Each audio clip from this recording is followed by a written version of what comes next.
It's Woody here, live and unshowered. We're gonna do some paramotor repair, and if it goes well, flying. John Elise is an instructor at Aviator PPG, and he has this really cool line that he tells people. He said he's a Marine, he's an ex-Marine, and he's like, every Marine is a rifleman. It doesn't matter if you're a cook, if you work in IT, it doesn't matter if you're a tank, every Marine is also a rifleman. And likewise, every paramotor pilot is a mechanic. I don't know, I guess I'm a mediocre mechanic. I watch this channel, Chucky 2009, and he has a friend, Steve the Mechanic, and that guy, when I watch him, demonstrates the gap between someone like me and someone who's a real mechanic. Having said that, check this out. This, is the current state of my paramotor. It's hard to show you well, but on the bottom half of this piston, you can see some pretty obvious like wear and scoring. And on the cylinder head, on the exhaust side, there is some damage there too. And at the top, do you see like that hole? I need more hands. Here by my thumb, that spot there, that coating is just kind of worn away. So the symptom I had was that I wasn't getting full power. I was about 1,000 RPM lower than I should have been.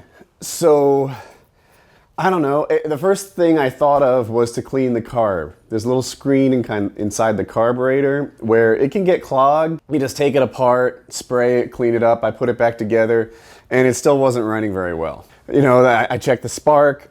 Spark is tough to check. It seems like it's easy, but sometimes like it's a weak spark, but you think you see it or you see it, and sometimes it's, I don't know.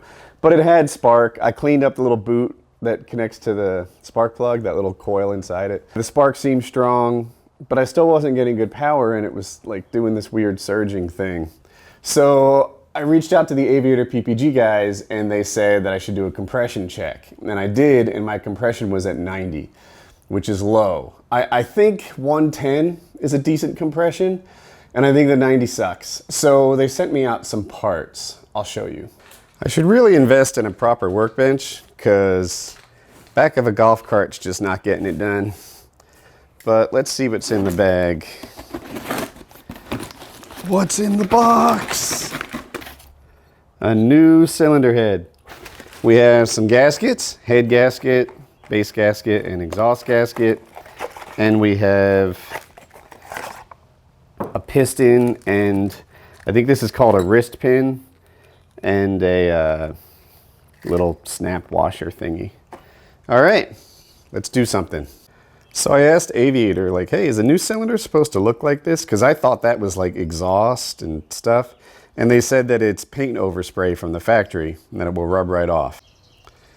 Okay, hopefully the camera picks this up pretty well. The cylinder, this is the piston, that's what I'm trying to say. The piston has these notches in it. You can see the gap in the piston ring. That's not what I'm talking about. I think it might be a little easier to see on this one because it's clear, but there's a tiny little like notch right there where the gap goes. The gap lines up with that. And this one's black, which I think makes it harder to see, but there's a little notch right there too. So I'm calling that the top side of the piston. Here's the new one. Will it focus? Focus. And here's the notch, if you can see it right there.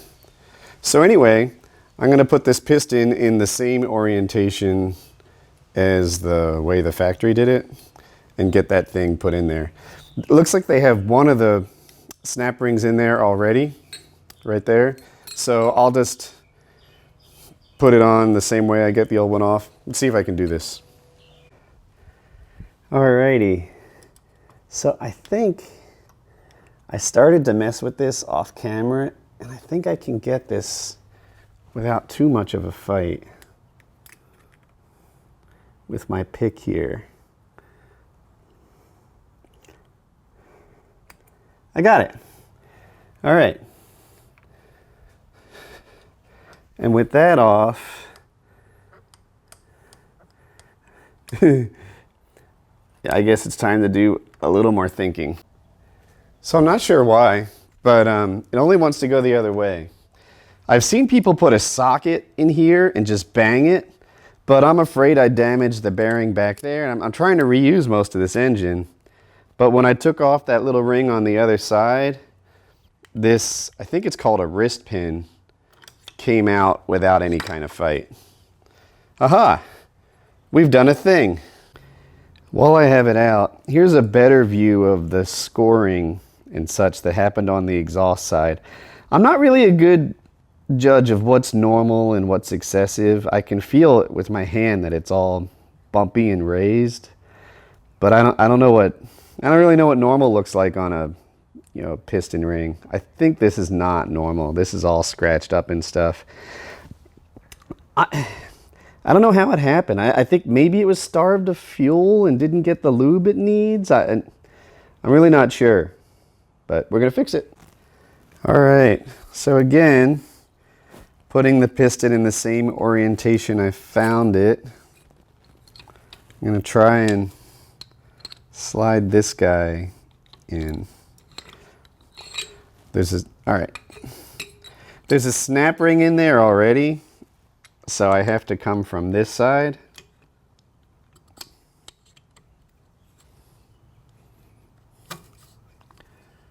Nice. All right, well that's a thing. Now I have this new snap ring that I need to get in there. Damn it! I dropped it and it's invisible. All right. One of the skills I've learned, if you call it a skill, in my time woodworking and working on motors is patience. If you're wired like me, which is a little frustrated, a little go, go, go, it's easy to start freaking out the third time you drop a black snap ring on your black garage floor and overreacting like a toddler. Got it. But it's rarely helpful. If you're just patient and plodding away without getting all emotional about it, it's going to go much better for you. Let's put the cylinder head on. I know I said I'd put the cylinder head on, but I'm going to swap the hardware over on my makeshift bench because I find it uncomfortable to work on all this exhaust stuff when it's underneath the engine. Let's take this apart.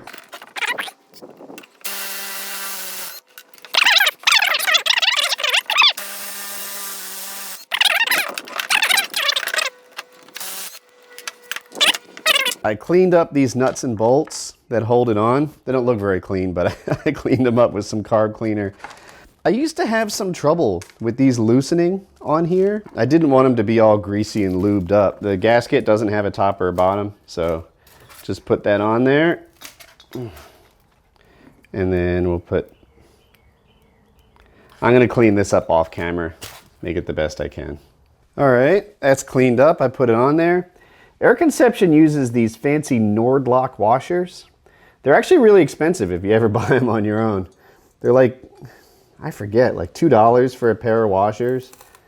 But it's good because these are parts that tend to vibrate a lot. I'm glad they're using the best washers that are out there. With the Nord-Lock washers, you probably can't see, but there's these tiny little ridge sides that bite into the material, and then there's these big fat ridge sides that connect to each other. So in theory, they have to like spread apart to loosen, but they can't spread apart because the nut's on there and they should hold. In testing, like all the machine tests I see, they actually work pretty great, but in my personal experience, they can still loosen up somehow. I don't know how they do that magic trick, but it's happened to me before. So you got to get these pretty tight. At Aviator, I mean, they suggested a tightness to me that I was almost uncomfortable with, like breaker bar stuff. So I'm just gonna get them tighter than you'd think and call it good.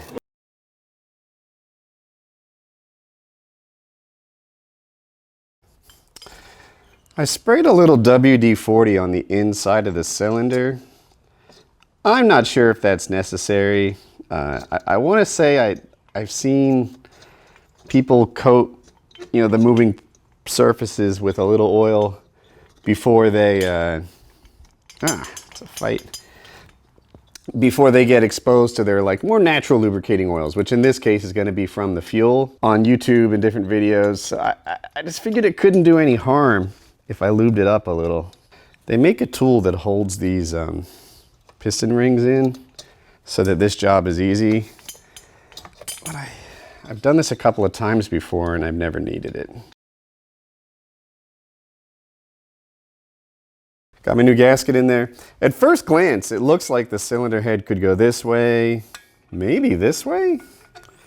No, or this way, but it's not. If you look, one of these bolts is kind of in line with the nuts, if that makes it. One of the holes is in line, and one of the holes is not. It's kind of centered on there. Not sure how well you can see it, but the one where, come to me, Papa. Do you see how this is kind of in between them? And this one's right centered on it. That one's not centered. This one with the centered fin is the bottom. So we'll put that on the bottom. Now it's time to torque the head bolts. This is pretty straightforward. These bolts have a little like shoulder on them. I don't know what that's called. So they fit on here nice. And you can just do that.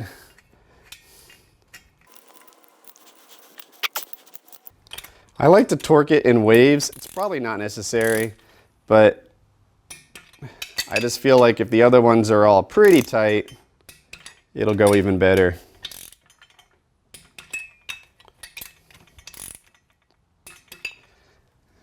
We are getting close. All right, now it's time for the big test. I'm not gonna rev her up because I've got all these like heat cycle break-in things to do, but I primed her and we'll see.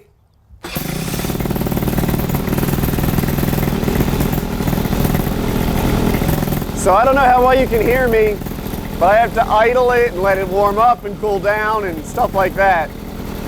We'll do that off camera.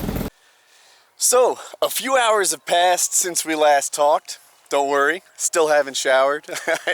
But I've done some other stuff. I put 7 or 8 5-6 minute heat cycles on the motor so that I can seat the rings well, the piston rings. So I just read the quick start guide and I kind of did that.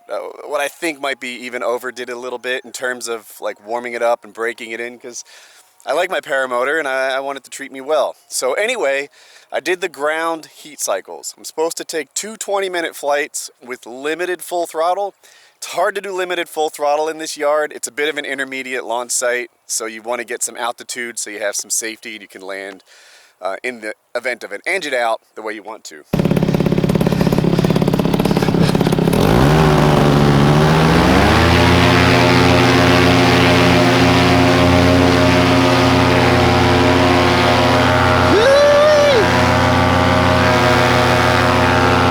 Motor's running nice.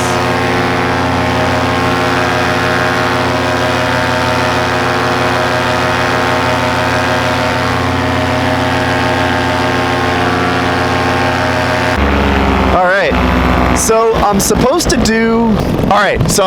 do 2 20-minute flights. And that, in addition to all my ground heat cycles, will be about 1 hour and 20 minutes. And I calculated something like 100,000 revolutions. I guess that's about what it takes to seat the piston rings. And then my motor will be mostly broken in again. So I'm just about done my first 20-minute flight. And I'm gonna lose some altitude and come in for a landing.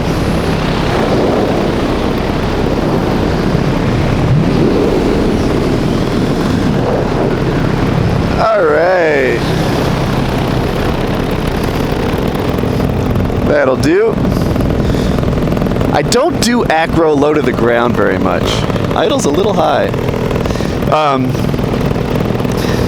I don't see the point of it, kind of. Like, I think the people that do it sometimes do it to impress other people because they can see it better when they're low. The other side of it is it's really dangerous. Like, if anything goes wrong or unexpected, you don't have any time to work it out. So keep your acro up high, gentlemen. You'll be safer there. I'm trying to figure out, do I want to launch from the same spot or from this corner? I'm looking at the windsock.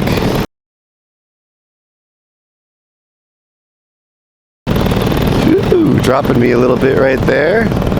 Lifting me a little bit right here.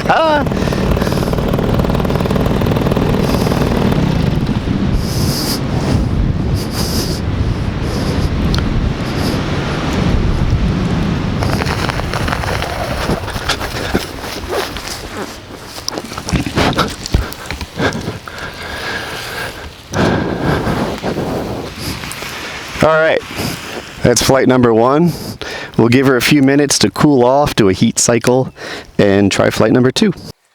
I thought all I'd have to do is let this cool for like 5 minutes, and I'd be ready for my next flight. But it's been about 18 minutes, and it's cool enough to touch, but it's still warm. I feel like that's enough. I want to get in my second flight, so even though it's warm to the touch, I'm calling that a heat cycle. 20 minutes. I'll give it 2 more minutes. I'll give it 2 more minutes. That'll make it a full 20, and then I'll launch again. I think I might have a slight tailwind. The thing is, the wind is so light and so variable. Like it's just changing constantly. It's hard to. You can't really lay out and expect it to still be in that direction 2 minutes later. But it's super light, so let's see. This might be a nil to light tailwind takeoff uphill. Wish me luck.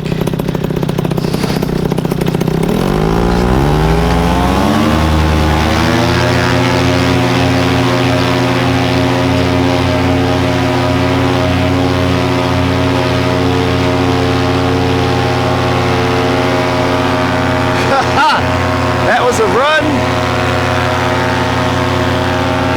but I got it. So that's my house. It has like a long driveway and kind of an orange circle. I hope you're seeing it.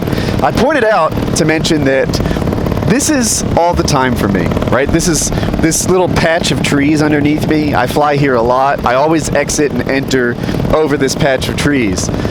But the point is, this is beautiful. This is amazing. Even this, the spot I've been hundreds of times before, sitting 1,000 feet in the air, enjoying the sunset, is just like, it's a privilege. This is incredible. I still love this. The stoke is real. Do you see the sunset? Like, I'm not just watching the sunset, I'm part of the sunset. I hope there's someone to my east that's like, you know, look at that sunset and the paramotor is in it.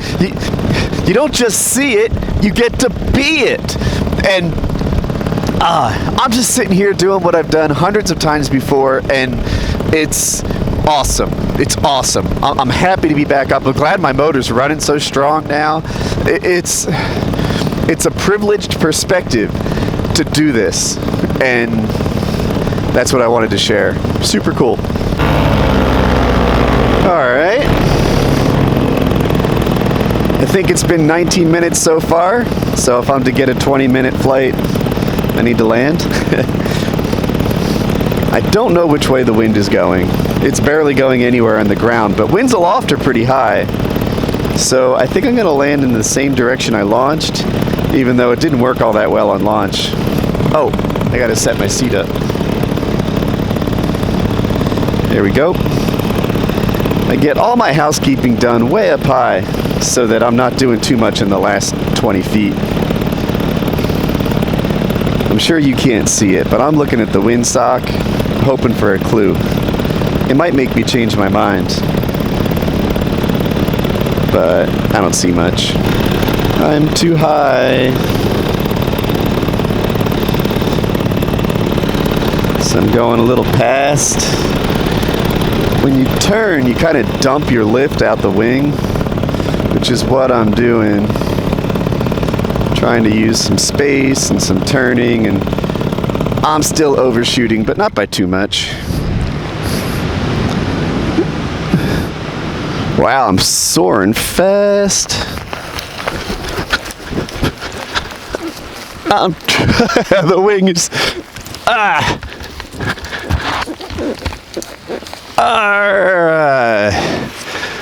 Noob Cobra BS. I think it was a slight tailwind. It's just tricky to plant it down on its tail nicely. Anyway, I'm back in business, boys. Motor's all fixed. I hope you liked the video. I like making it.